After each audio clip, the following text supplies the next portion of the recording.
All right, mic check. 1, 2, mic check. 1, 2. Go good. Okay, I'm going to wait a few minutes, get a drink, let people trickle in. All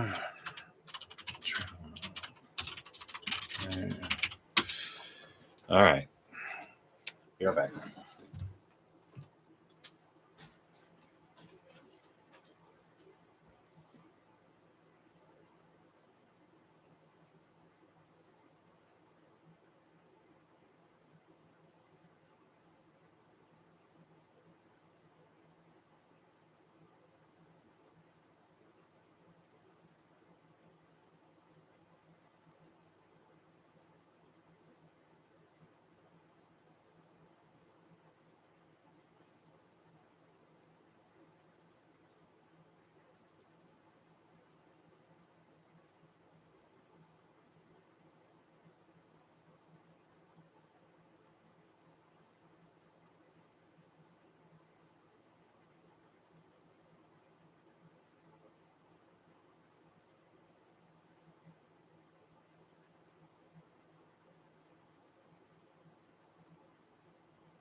All right. All right. I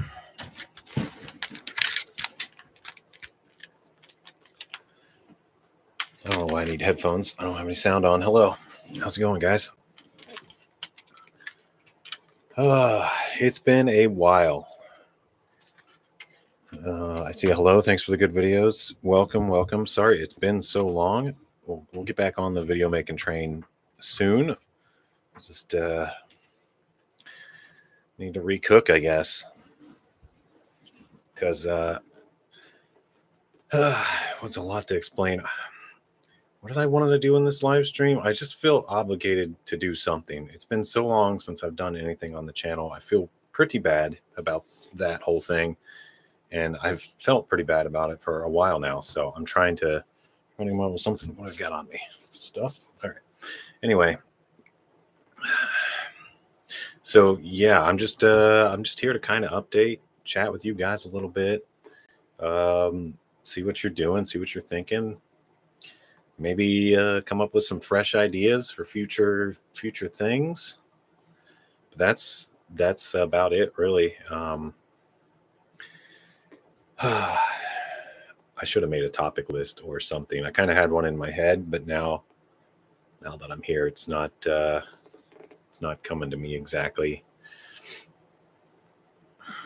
Where do I start? Let me know if you got any questions. I'd love to answer questions. It's probably a lot easier for me than coming up with my own topics, because I feel like I just end up kind of rambling about things that people don't care about too much. So sorry if there's ads. I tried turning them off, but it's not exactly there. I just skipped some. I'm not trying to have ads on this live stream. There's supposed to be none, but I don't know if that's going to work. So I apologize if it's not happening, or if it is happening, rather.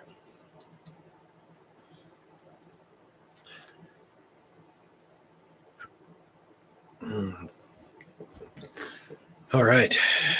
How's life been these months? It's been okay. It's been a little better, maybe. It's a lot to think about. Life's kind of weird for me lately, maybe in a good way.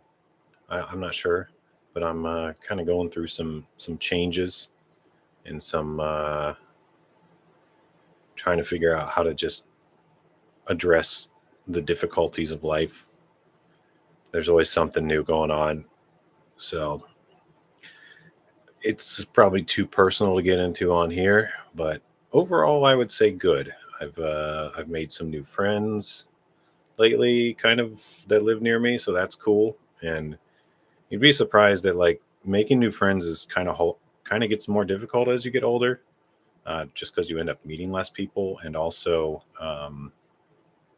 a lot of times once they find out you have a YouTube channel, most people will not want to be friends with you anymore.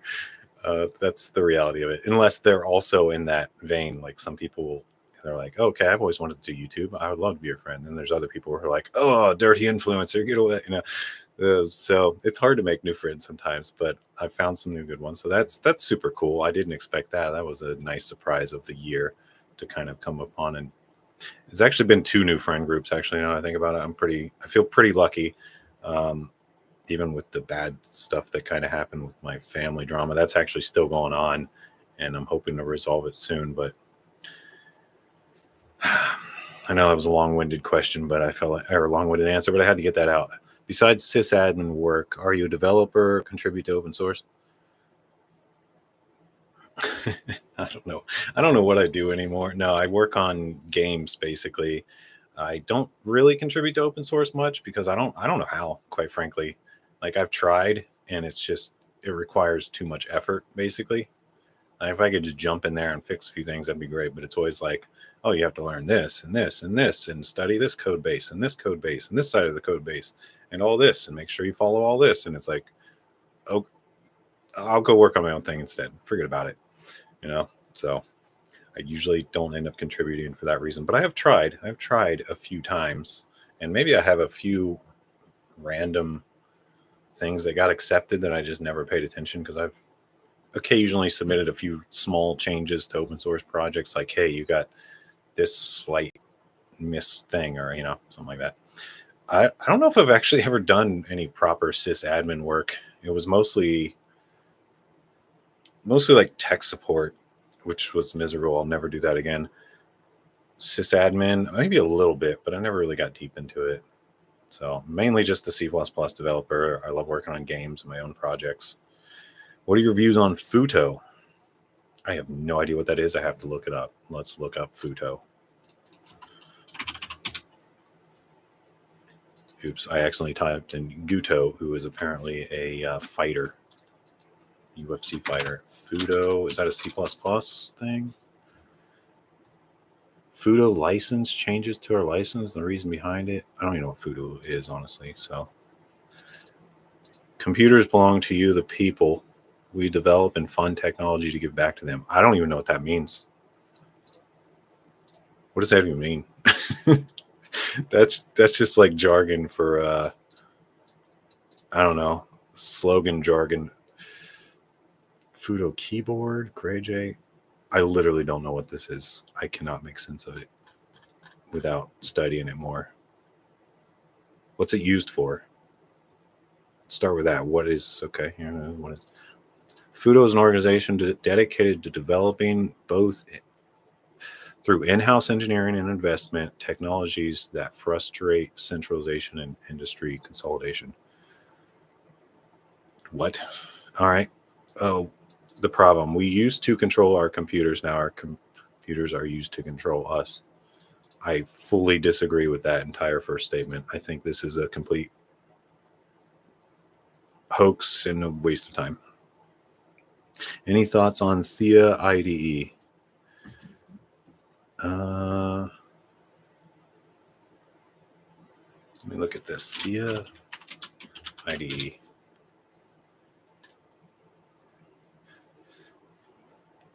I know I don't have a screen up of what I'm seeing, but that's just the way this live thing is. It's only like Thea IDE. I don't really know enough about this to give an example or a proper opinion. It looks fine now. I mean, it basically looks like VS Code. Is it just like a VS Code alternative kind of thing? Oh, it's sorts for Eclipse. I don't know. Seems fine. Seems fine, I guess. Don't really know. I'd have to use it to really know for sure, but it looks cool. It looks good. Okay, there's a right to repair YouTube channel, Louis Rossmann. Okay, yeah, I've seen some of his videos. That push for open source, privacy, support of most people know about Futo from there. Okay.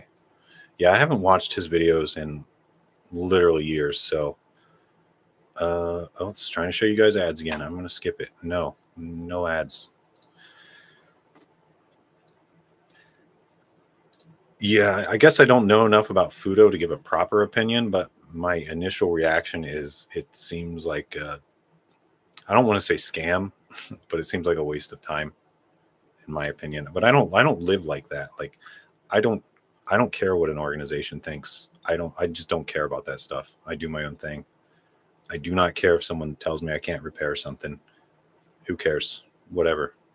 If I want to repair it, I'll repair it. It has nothing to do with the legality of it because I'm doing it privately in my own home and no one's going to know the difference anyway. So that stuff just isn't really relevant to me at this moment. Maybe it will be in the future if things get crazier, but as of right now, it's never been a thing I've thought of at all, except for when I watch Louis Rossmann's videos. That's like the only place I've ever seen that kind of information. I've never seen it in the real world, never seen a problem like that in the real world, only from his channel. So I guess he experiences it in his line of work a lot. So I'm in a slightly different world where I basically just code things and don't really care about what people think too much about that or about whether it's right or wrong or legal or illegal. It's just like, does it work? That's all I care about is if it works or not, really. Does it do the job? Thoughts on Jai Zig? Jai, is that the language that, what's that guy, that really, really cranky guy that's always mad on every video and every talk? I can't remember his name. I just remember that he's always upset. Yeah, Jay Blow. It seems good. I don't know. I've never used it. Not really. I don't feel qualified to really comment on it other than it looks fine. Seems okay. Is it more effective than other things? I don't know. Is it faster than C++? Is it faster than C? I don't know. Zig. What is Zig? I guess I'll look up that. Oh, it's a programming language too. I'm really not. There's so many programming languages, and I used to kind of study them, but at some point I just gave up. There's just too many. They're always coming out. I just tend to pick one that works and just stick with it, because I'm more about the final result, or what we're at, what's actually being done. I don't really care about the how so much. The how is just like, is it good enough? And for me, C++ tends to be good enough. So I don't really go different directions too often. And if I do, I usually go right back, because I'm like, there's so much to learn here. There's so many problems. I can't wrap my head around all these problems that this new language has in time to get what I need done in the week or whatever. So the opening statement, read the 5 pillars of Futo software on the Futo page. The opening statement is somewhat aggressive. I don't know if I want to read it. All right, fine. I'll read the 5 pillars. There's not a whole lot else going on. The thing, I don't disagree with this Futo thing. I don't think it just doesn't seem to apply to me or my reality, which I realize is a very naive state of mind. And maybe that's the case, that I am just, maybe it just doesn't apply to me, and that's why. But we'll give it the 5 pillars. Okay, here we go. Source first, open source. If people are to have control over their companies and lives, they must have the capability to inspect and modify the software running them. Now, okay, 100% agree. Yeah, you should be able to see the source code. There's actually kind of a problem with this that never gets addressed. This is my opinion. I never really heard anyone else say this. But the problem with open source, like, for example, I'm trying to think of a good example. Like, I don't know, take Microsoft and all their software. Windows, Office, all their stuff. If they made all that open source, people would just copy it. They would just, and they already do. They make their own versions, but I guess it's like a proprietary thing. In some cases, it makes sense to say, hey, don't tinker with this. It's dangerous. Like if it's, I don't know, maybe software for your car or something. There's 2 sides to this. There could be hey, if you tinker with this, you could mess up your car and cause serious injury. And the other side is, hey, let us tinker with this so we can fix it, because your company already made it so bad that it needs fixed. So it kind of goes both ways. So I think it's there's not a cut and dry yes or no. I think it's a case by case example. But overall, in general, I'd say open source is good. People should be able to see the source code. That's definitely good. All right, number 2, self-manageable servers. Okay, that's kind of the same as open source, because if it's open source, so are the servers generally. Sovereign identity. Servers must allow user to authenticate with a private public key pair. Are you sure this Futo thing isn't a joke? This seems like a joke, because the next sentence is this: email and phone number authentication is sensible for normies. Normies? What kind of language is that to use in this sort of thing? What the heck does... Okay, who exactly is normies? What does that even mean? That's why I'm not sold on this. It's just, it seems like a joke. It seems like a bit of a joke. Open databases, okay. End-to-end encryption, all right. Don't suck. Don't. Okay, these are no, I can't. Are you sure that's not a joke, though? I'm pretty sure that's a joke. That seems like a joke. Futo. I mean, if it's real, they should probably clean up the terminology to make it a little more professional, because I'm not sold. All right. What else we got?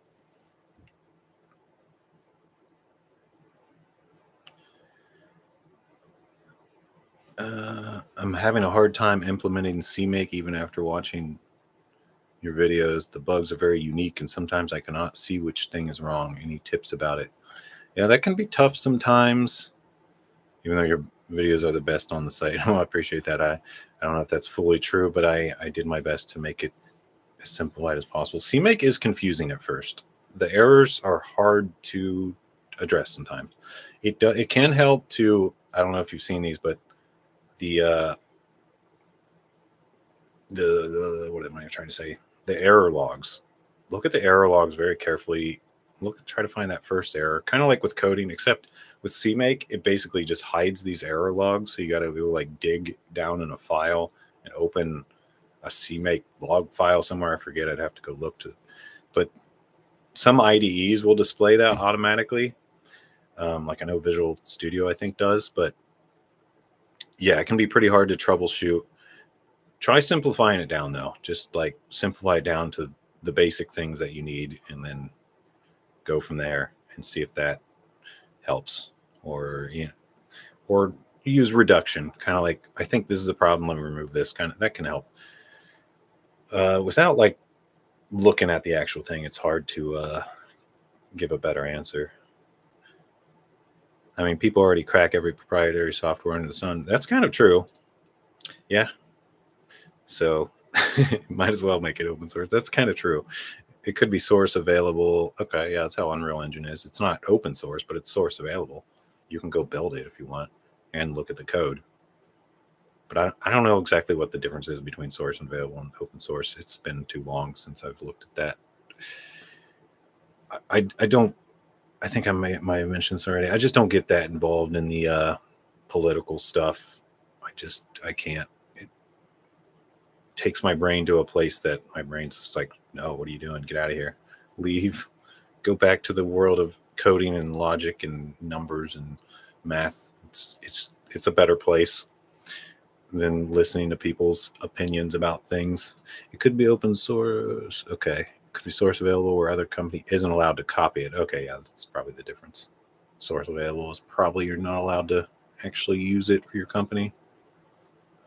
Hi, do you play Roblox? A tiny bit. I played a little bit with my son, but that's about it. Never really played it beyond that. Probably played for like 3 hours tops, maybe 4. I played around with Roblox Studio a little bit, just messing around, seeing what it was like. I tried to help my son with some scripting for one of his games, and I don't know, it was all right. Nothing wrong with it.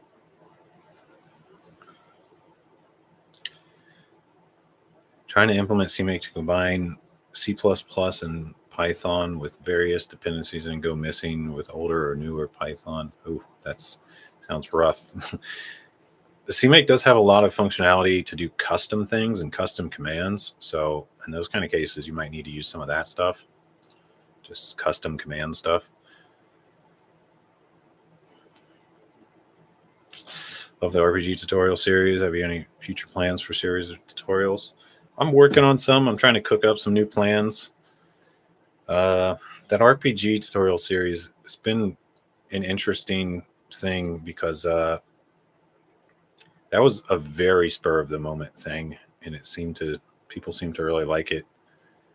I basically did that tutorial because I was totally out of all other ideas. So I was like, oh, here, yeah, let's do this. This will get me quite a few videos.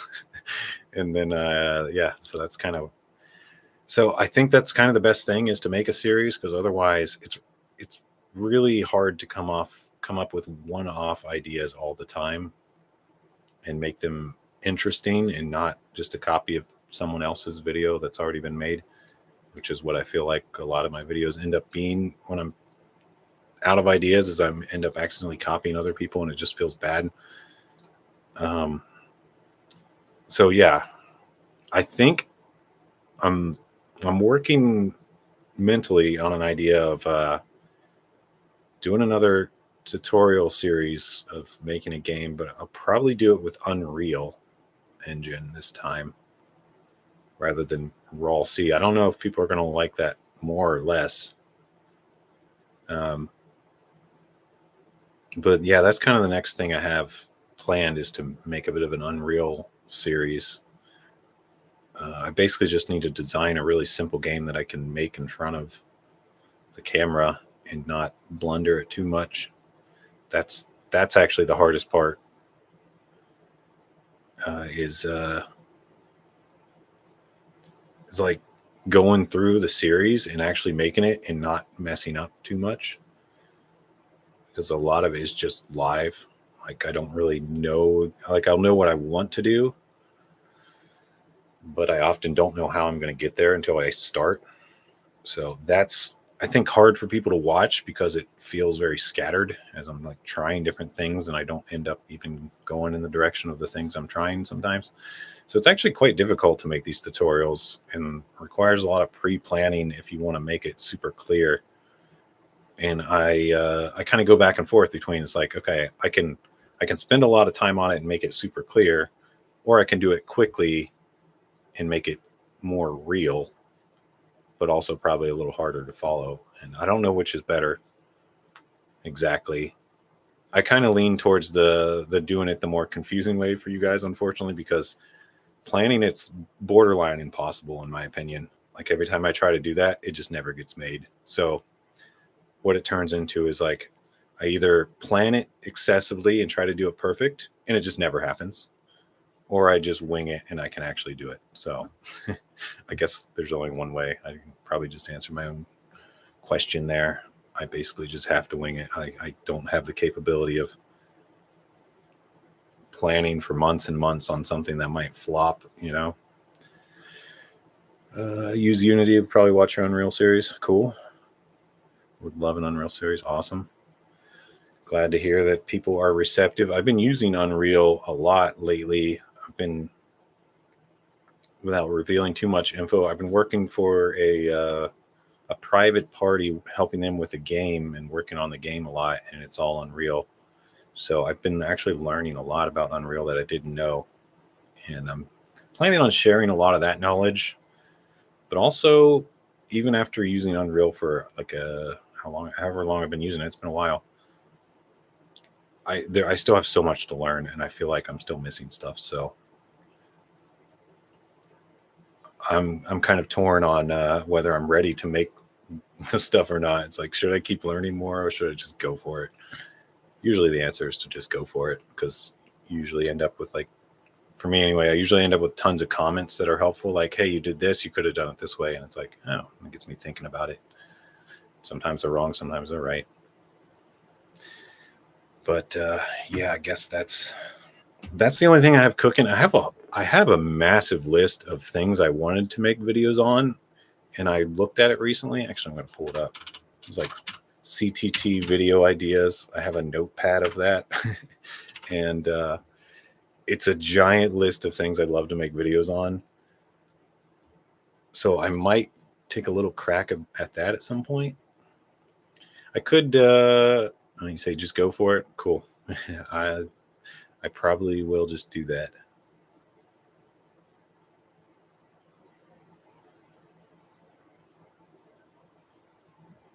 Okay, CTT video ideas.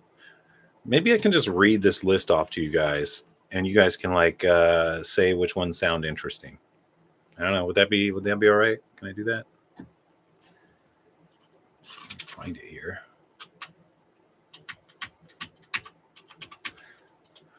What's up, InBody?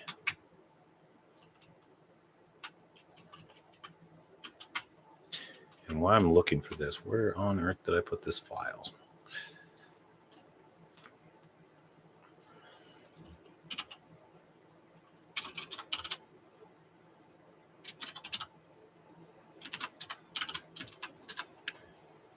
I hope I didn't delete it.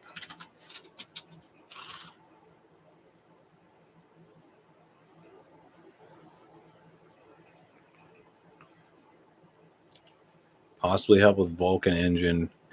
I'm pretty rusty on Vulkan. I've used it a little bit, but Yeah, I'm pretty rusty on it. Honestly, I'm probably not going to be much help unless I look at it for a really long time and go through all the stuff myself. The textures are black, though. As much as I'd love to help, it's probably just not something I can reasonably do. I'm just not good enough at it, to be honest. I never got it properly implemented into my engine.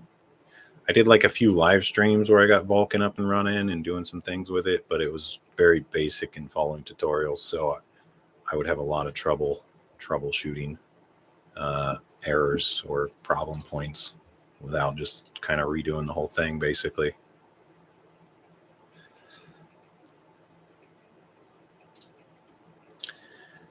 Oftentimes with stuff like that, it's some little simple thing that you're overlooking, but it's always hard to say.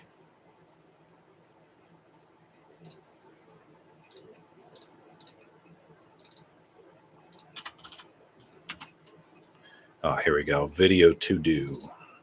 All right, here's the massive list of video ideas I was compiling that I never quite got to. Well, some of these I think I actually did. Handlers, command, observer events. Did I do a video on that? I don't remember. I think I might have. Event management. Did I ever do that? I don't know. I feel like half the time in most of my coding, I'm just doing event management. So I wanted to make a video about it, but it might be too simple, I guess. Or maybe I already covered it in one of my videos. I have written here just AI. I don't know what kind of AI video I was thinking of making, but just AI. State table transitions. I feel like I made a video on some of these. Data management tips, working with data sets, animations, CMake cross-compiling, CMake macros, CMake setting icons for your software. UE5. Okay, well, I guess that's what I was just talking about. Dev and continue the old series. Network threading, WinSock, SSL programming, Berkeley sockets. That's just something I was studying at the time, I think. A video about specializing. CMake icon sounds neat. I could probably handle that. I'll throw it on the CMake series. Game design, game skill trees in Node with nodes, C++ libraries, and C++. Explaining the extern C thing. I have written here the game. I don't. Oh, I know what that was about. Yeah, I was kind of developing a game on the side for a while. I've put it on hold since I've been working on something else, but we'll see. Maybe I'll come back to it. Another topic, the mindset for growth. Video about that, maybe. How to be a good programmer video. No, we lost the game. I don't know. We'll see. It's still sitting there in the same state. I just kind of got stuck on a few things and just never came back to it and switched to something else. I think is what happened. I'd have to relook at it. But it was a lot of work, and I needed to work on design a lot. I didn't have a clear design, so I was just kind of testing things out a lot. And that was kind of the game. It wasn't a real game. Your CPP tutorials are the bomb. Appreciate that. I was talking about the mega old meme where whenever mentions the game and you lose the game. I guess I'm not familiar with that meme. But that is a thing. As soon as you mention, oh, this game's going great, you end up getting clapped by something. Okay, how to be a good programmer. I think that would make a fun video. Chat GPT versus Google. I think that would be a good one. Chat GPT versus Google. What do you guys think? LeetCode got me reversing integers. Like, how will this ever be useful? Oh yeah, LeetCode. I've actually been thinking about LeetCode recently. I want to do like 5 questions a day or something like that, just to get back in the swing of it. I feel like I'm rusty because I haven't been doing real coding. Working on Unreal is a totally different animal. Like, you can C++ code in there, but it was not fun. I don't know. The whole reversing integers thing is kind of useful if you're. I found stuff like that to be relevant to as far as game making. Usually, like when you're doing stuff with inventories or lists of things, it's very frequent that you want to like just flip the list or do something with the list. So like, kind of understanding all these algorithms and what you can do ends up being really helpful and saving you a lot of time, because you're like, oh, this is like the same as that LeetCode question, except it's where I'm at right now. But it doesn't always come up. It's more in handling data and sorting data type of stuff, which comes up a lot in about everything. It just depends what you're doing. If you're developing pure logic all the time, you usually don't use that too much, I'd say. I don't know if that's even accurate. All right. App development. What is it at a low level? Did I make that video already? I don't know. Why I like coding so much. These are all just filler videos. Like the why I like coding so much. That's like something you'd see on one of those channels with 1 million subs where they don't know what to do anymore, so they're just always making filler videos. Unreal Engine stuff, game tutorials, other things I wish I would have known getting started. That's my list. Got to learn it for interviews, but it's so annoying. Yeah, maybe.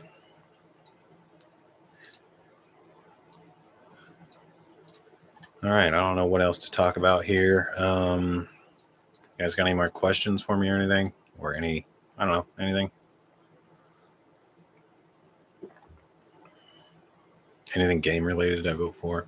Cool. Yeah, that's probably what it's going to be. I think it's just going to be an Unreal series. I just need to kind of, can you get me a C++ job? Maybe someday. I don't really have anything at the moment. I've been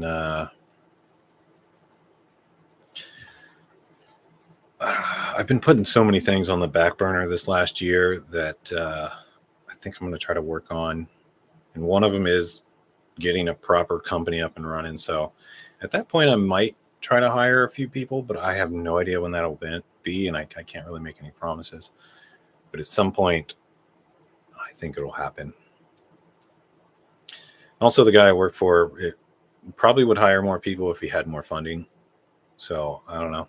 We'll see. I might push some things out in the future, job related. So we'll see. But I can't make any promises. There's so many Unreal tutorials that either don't cover coding at all or start out by teaching you what variables and loops are, dying for some intermediate level tutorials. I've kind of had the same experience with Unreal tutorials. There's a lot of really good ones out there, I think, but I found most of them pretty hard to follow. So that's kind of what made me think about doing my own. Is it seems like in all of them, halfway through, things are broken and there's not really anything you can do about it because they don't explain to you how it's actually working. That's what I noticed. And then since you don't know how it's actually working, when something breaks, you don't know how to actually fix it. If you hired me, your code base would be completely broken in 2 days. That's every new dev, not just you. Don't worry about it. Just do your best, Not completely true, but hey, that's why there's version control would be a better response. You can break it and it's fine. We'll just stick with the working version until you get it working. That's how it really is. Unless your company has no idea how to manage code, then it's a real problem.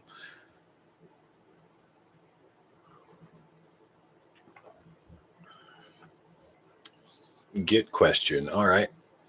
I'll see what I can do. I love Git. I use it for everything. I use Git for taking notes these days. Does anybody else do that? I just fire up Git and make a new repo for notes. I seriously do that.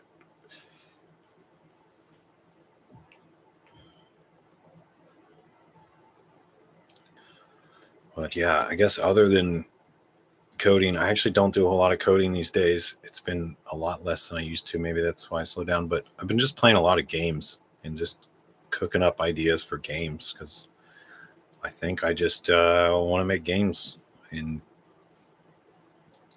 go from there. Made 3 commits that didn't push, or you didn't push. Oh, they didn't push because they had big files. Deleted the big files, tried pushing. That can get a little tricky once. What do you gotta do? I don't know. You might have to do like I think it's the reset head thing. I don't know. I find software to be really helpful for Git. Like I used to do all command line Git for like the first 4 or 5 years, but I started using the application called Fork. And Fork's been amazing for helping out with Git. It does really well. Saves you a lot of time. And you can still open up the command line and do stuff with the command line if you need to. Yeah, that is the reality of a giant mess up. You might have to back up a little bit. I don't know. I would Google a little bit before taking my advice. I remember I had that problem a long time ago, and I don't remember what I did to fix it. But it involved a lot of Googling and a lot of carefully analyzing where I was at with that, with my commits and figuring out exactly what to do.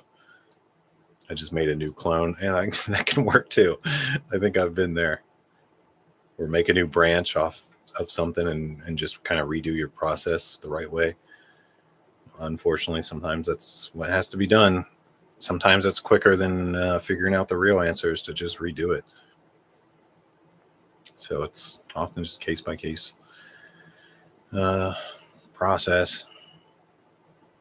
What's your favorite genre of games? Favorite genre? I think I lean towards survival games a lot. Like I got really addicted to Rust recently, and I've kind of finally got over my addiction to Rust. Not the programming language, the game Rust. Played a lot of Rust in this last year. It was my main escape was just playing Rust. So I got pretty good at Rust, and I don't know, it was fun. That's a survival building game. And then recently it's been Dark and Darker, which is kind of another survival game, more D&D oriented. So yeah, that and PvP. I really like PvP. So like survival, PvP. Played a lot of League of Legends. I still play League of Legends.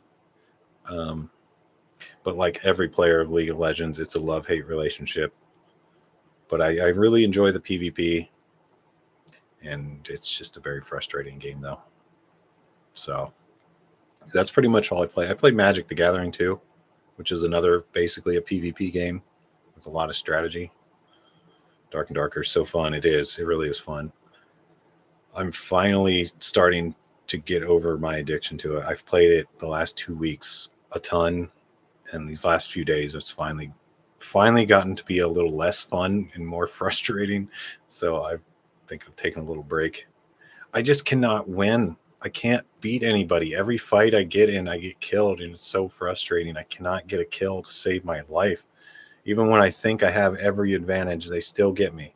They still pull it off with a sliver of health somehow. And I just want to flip my table every time. Oh, it's so frustrating. But it's so fun. There's a new clone of D&D. Forget the name. Oh yeah, the Dungeonborn. Is it Dungeonborn? I haven't played that one yet. I've heard it's all right. The way it highlights everything with that little outline around the players and everything, for some reason that drives me nuts from the videos I've seen of Dungeonborn. And for that reason alone, I don't even want to play it. just because that outline. It's like, why would you do the outline? It just breaks the immersion for me. I love Dark and Darker's immersion. That's what really gets me, and how punishing it is. I don't know. I've been thinking of doing some Dark and Darker streams on the Twitch, so I don't know. Maybe I'll try some of those and see how it goes. Farming sim on top. Yeah. Rust is basically a farming sim at some point. Fun game. I think that's all I've been playing. Let me see. Yeah, League, Dark and Darker, Rust. That's about it. But I'm always like taking all these notes of what I like from these games and what I don't like for when I make my own. But it's, how do you ever solidify your game design? That's where I struggle. Like, I'm always just having idea after idea, and it's just like, where I can't do all this. It's too much. Just learned about standard unordered maps, and I'm having the time of my life. Oh yeah, unordered maps and unordered lists are amazing. They're very efficient to go through. I use a lot of those. Very useful in game engines where you don't necessarily want to be sorting things all the time. You just want it to stay in a nice, same order.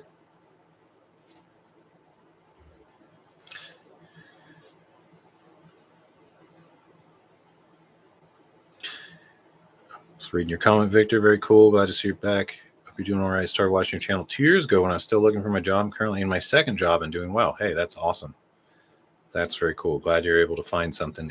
That can be a struggle for a lot of people, is just actually finding a job doing coding. It's it gets a lot easier once you just kind of get enough confidence to go for it. There's surprisingly few developers I've found, so what I kind of noticed when I'm looking for jobs is there's not much competition. It's usually like I'm the only, there might be one other person being interviewed and me, and that's it. And that makes the odds a lot better, because there's not very many coders out there looking for jobs. In fact, I'm not even looking for jobs anymore. I don't think I would take a job unless it paid me an unreasonably large sum in general, because jobs are just such a pain. But that's not to say that it's not for someone else, or I'm not saying they're bad. I'm just saying it's my last real job really kind of burnt me out, and it wasn't their fault. There was just, I had so much personal stuff going on that I couldn't handle the work-life balance hours. So I just like had to leave, basically, because I was like, it was too much. Do you think a degree in computer science is vital for getting a C++ job? I'm in school for computer information systems, and it feels like I'll be ignored over the others students. Yeah, computer science is definitely way better, I would say, because basically coding is more about the science of computers. You're often managing the science of how things are actually working on your computer. Like, this thing keeps trying to run ads like crazy. I'm sorry if I missed some of these skips. But yeah, I think computer science helped me a lot. So I went through a 4-year degree with computer science, and I learned so much that I had no idea about. But there was also a lot of things that I felt like I already kind of knew. So computer information systems is good, but it doesn't really aim towards the knowledge that the science does, because science is more the study of how they actually work. Like, if you're really good at computer science, you can build your own computers from the board up and write your own OS and everything. Basically, just because you understand it. It's like the same as understanding how to do a math problem that requires an algebra formula, because it's all science and formula based. Ultimately, while it all looks like magic, it's not. It's all carefully designed. So understanding that can make a big difference. And when you understand it and you're talking to someone else who understands it, they know that you know. So they will often just give you the job. They'll be like, oh, okay, this guy knows his stuff. I don't even need to interview him anymore. Bring him on. So it's kind of a cool thing. But it's also very humbling because it's so much you can't study it all. So you have to kind of admit that, hey, I don't know this area very well. Like for me, I do not know assembly coding. I've done it some. I've studied it some. I had projects where I had to write things in assembly. But for the life of me, I would not choose to do it. I just can't.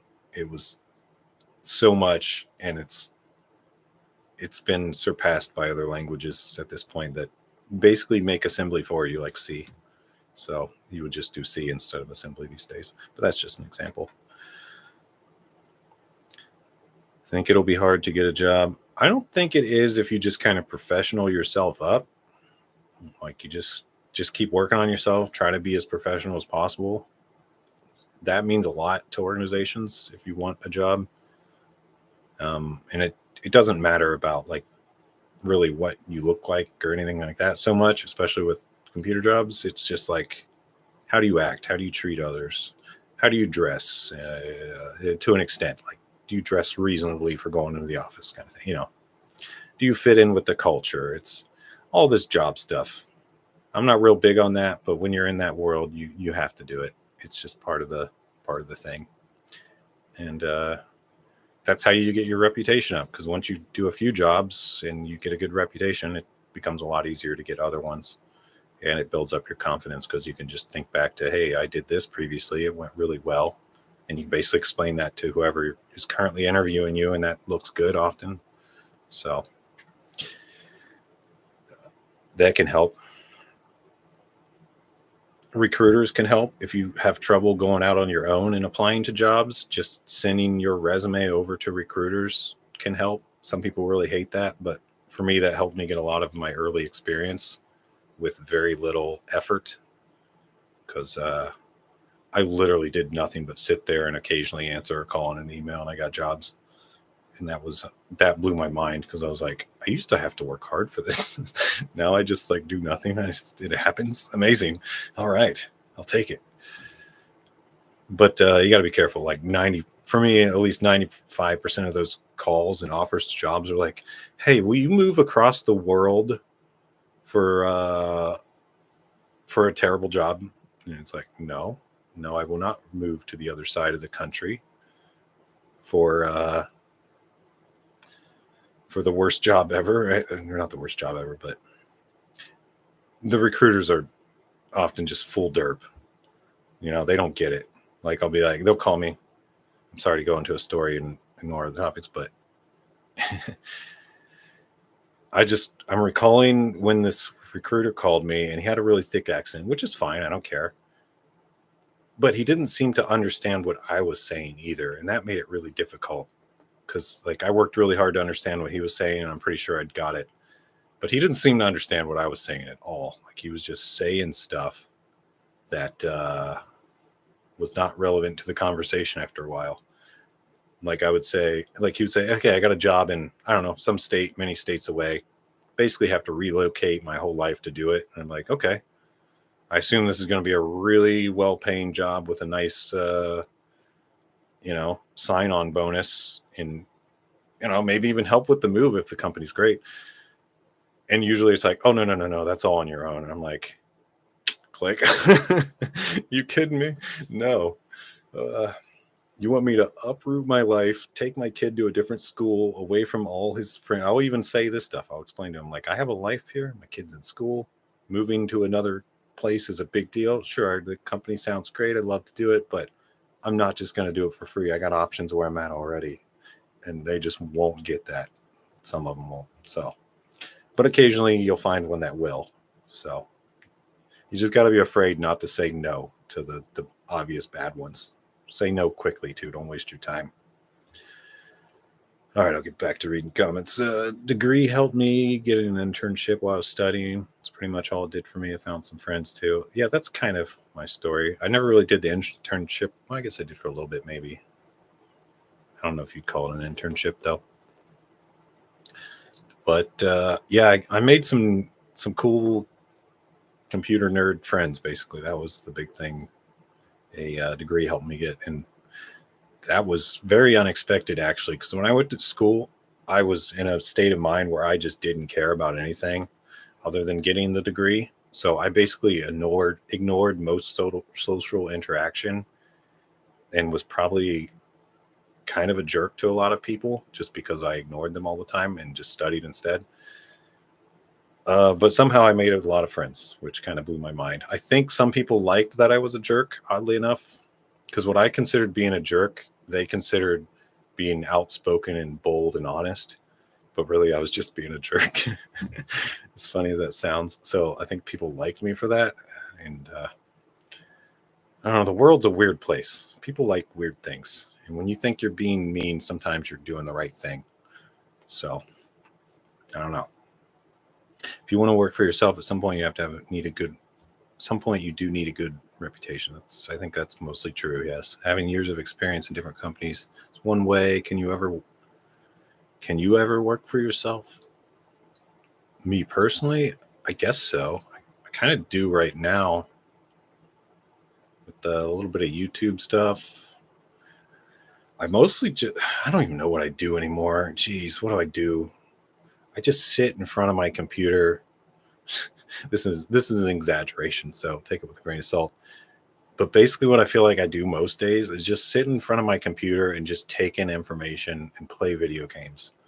And I focus on my family and do whatever is required for that. But when I have free time, I'm just gathering info.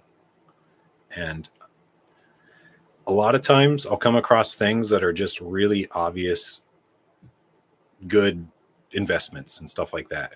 And I just spread out investments. So I don't end up actually working a whole lot, technically. And I don't really feel the need to a lot, which I realize isn't relevant to a lot of people who might be in a tougher place.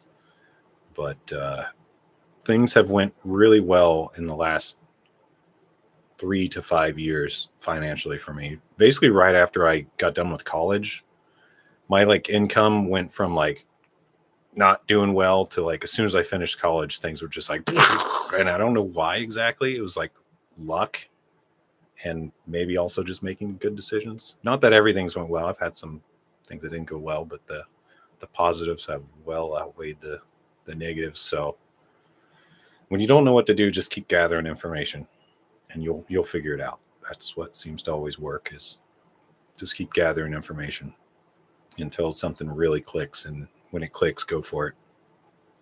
But don't go all in. Go a little bit in and see how it goes. I don't know. It depends. If you go all in, it's too risky for me, at least. I don't like doing the all in thing. I've always got burned with the all in, I feel like. But when I spread things out, it's a lot better. So it just so happens that once you're in a place where you're not living paycheck to paycheck so much, things get a little easier, I guess you could say. And I don't know if that's relatable or not. It wasn't to me until recently, but it's weird to think about.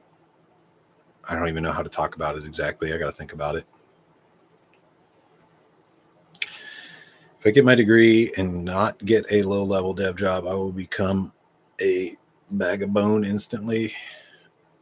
And I'm so down on this technology. I don't even know what that means.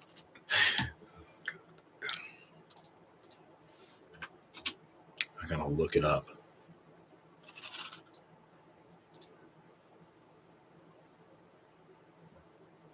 Does that just mean a bag of bones? Useless? Is that what you mean? It's funny, for how much I'm on the internet, I never get half this. I never get half the terminology that people use. And it feels a little bad. No, it doesn't mean, vagabond. No, not vagabond. Like a vagabond. I don't know what vagabond is. That's a new word to me. I'm Googling it, and I'm getting vagabond bags. Bags? These are little laptop waste bags. Laptop waste bag. That's what Google says it is. All right. Still got half my drink left, so I'm just going to chill here and chat and answer whatever comes up. But we'll give it another 10, 15 minutes probably of hanging out. So whatever you guys want to chat about is fine with me. I'm kind of out of topics off the top of my head here.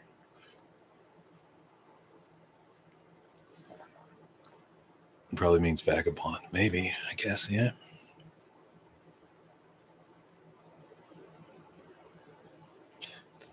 The digital nomad lifestyle. A lot of people do that. They just work from their laptop and go wherever. It's kind of the nice thing about coding is you don't technically really need to go into an office ever if you're good. I think that's one of the things that burnt me out about my last job, real job, I'll say, that gave a W-2 and all that, was I just got so tired of going to the office. I was so annoyed going into the office, and I loved it too. It was like the nicest office. They had everything there, free drinks, free snack, anything you could want, they basically had. But just the driving back and forth is what did it. I just couldn't take the driving back and forth. Like, can I just live here? That would be a lot easier. I don't want to go drive and find places to stay near the office all the time. It was just such a pain. It really like wore on my mental more than I would have expected to just commute all the time. Hey, I'm new to C and programming in general. I downloaded your old D&D program that I've done. I can't make it work with CMake. DMpower? The DMpower program? I think it should work. DMpower.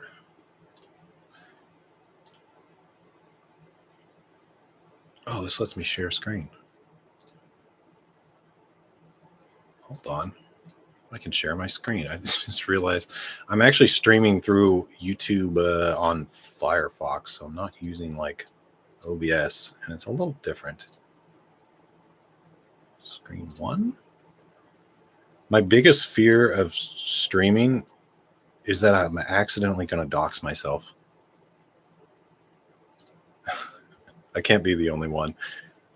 Most of the time I don't stream when I feel like I want to is because I'm afraid I'm going to accidentally dox myself. I've done it before, but luckily I had like one viewer at the time, and I was like, oh God, thank God I have one viewer and not a bunch. If I had a bunch, I'd be so screwed. Oh, I'm so terrified of that. All right, so here's my screen. I'm going to try not to dox myself. And build DMpower real quick. How do I not dox myself?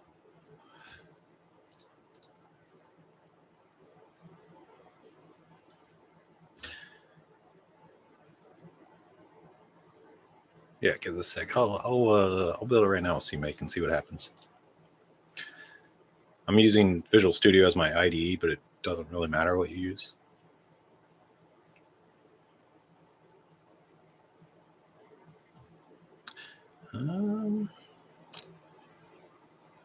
My God, look at all these projects.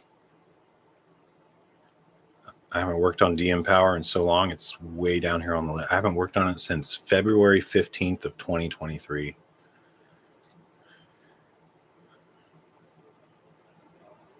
But this is DMpower 2. So if you're looking at the original one, just DMpower, I kind of haven't updated that one for CMake, I don't think. And I kind of just went to this new version. Let's see if it still works. I still use this program all the time when I'm playing D&D. I love it. All right, let's see. It's CMake. So if you're using Visual Studio, if you want to open it, you go to Open CMake, and you got to like direct it to DMpower's CMake, like so. That'll basically allow you to use this as the IDE while doing CMake. And yeah, it should just build.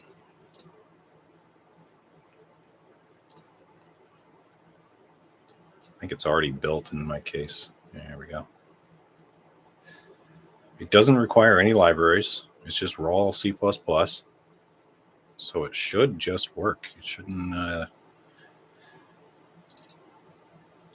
And then, of course, you can go run this executable or just do it from here.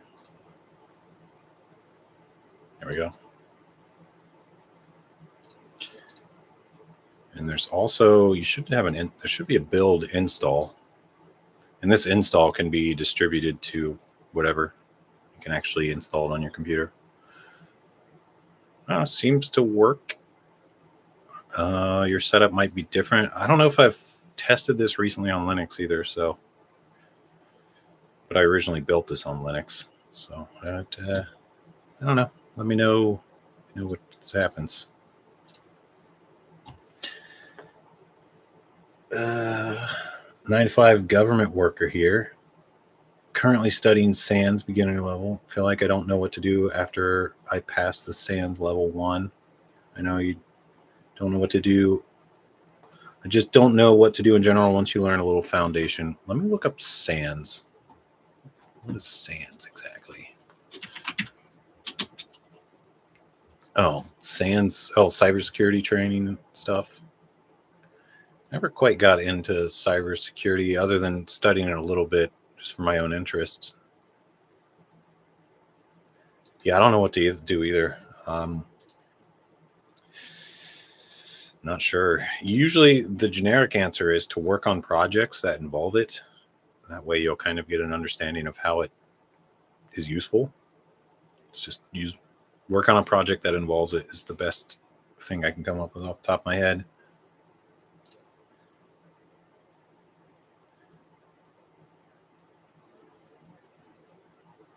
Appreciate you, Matthew Cavallo. It should also work in VS Code. It's because it's just I don't know. I always had a lot of what I felt like was unnecessary trouble getting CMake to work right with VS Code. Like you gotta not only download some extension, but you gotta configure something. And I like that Visual Studio. The real normal Visual Studio just has all that ready to go already, and doesn't have you do a million things. So that might be it might just be a VS Code thing that needs configured somewhere, because it never seems to know where CMake is and stuff like that.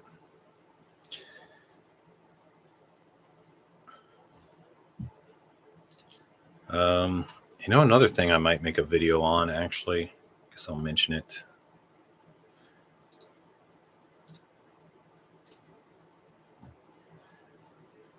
Is this program.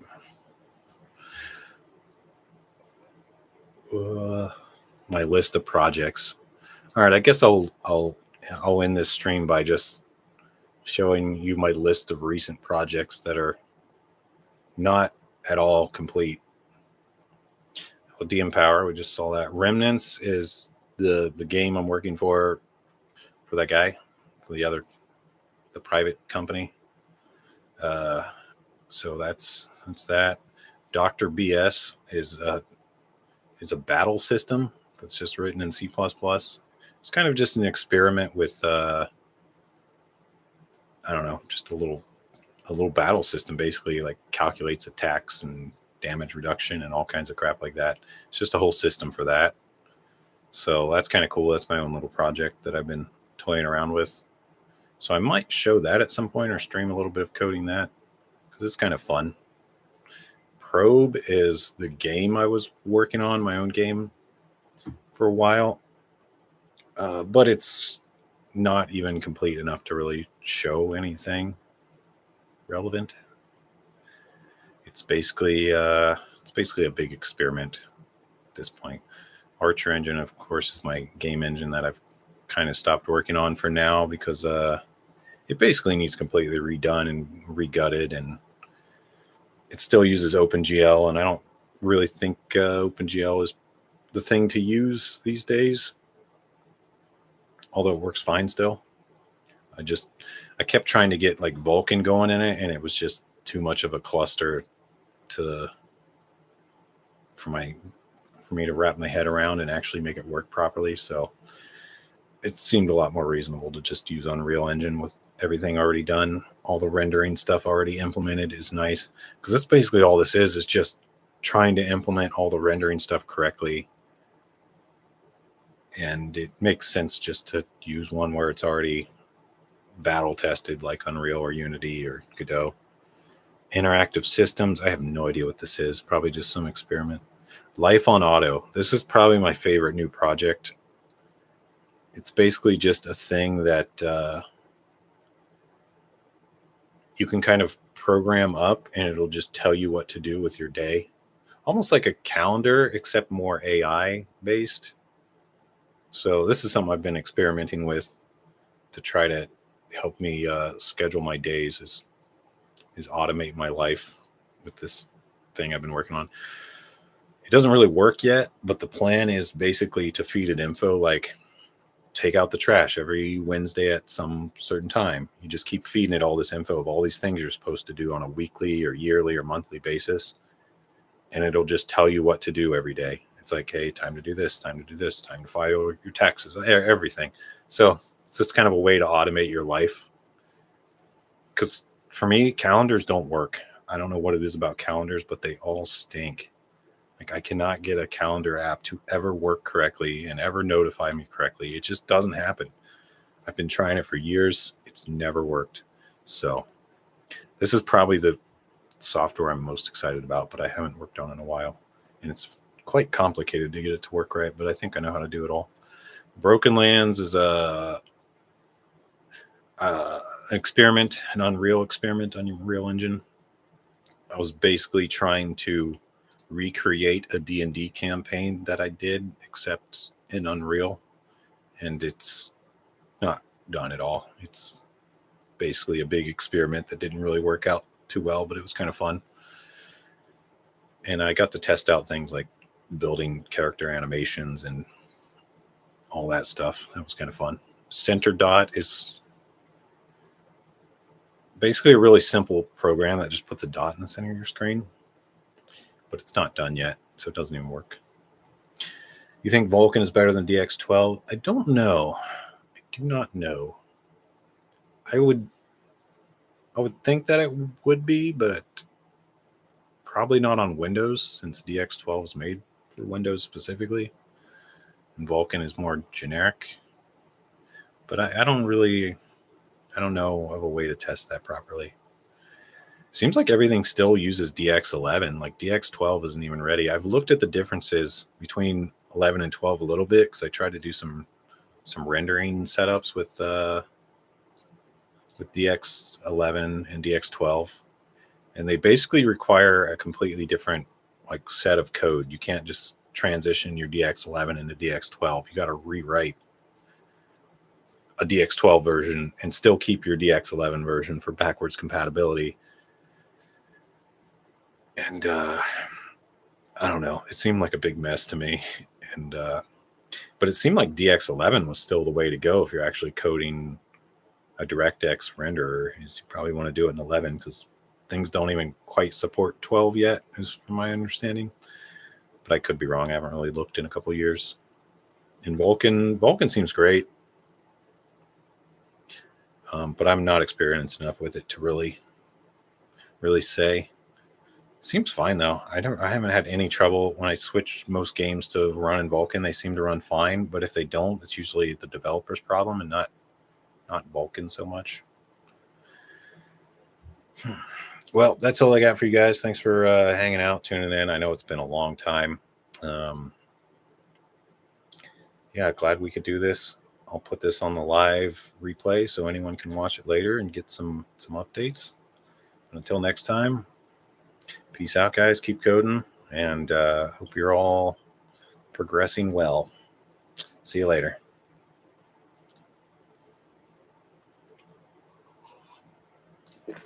All right.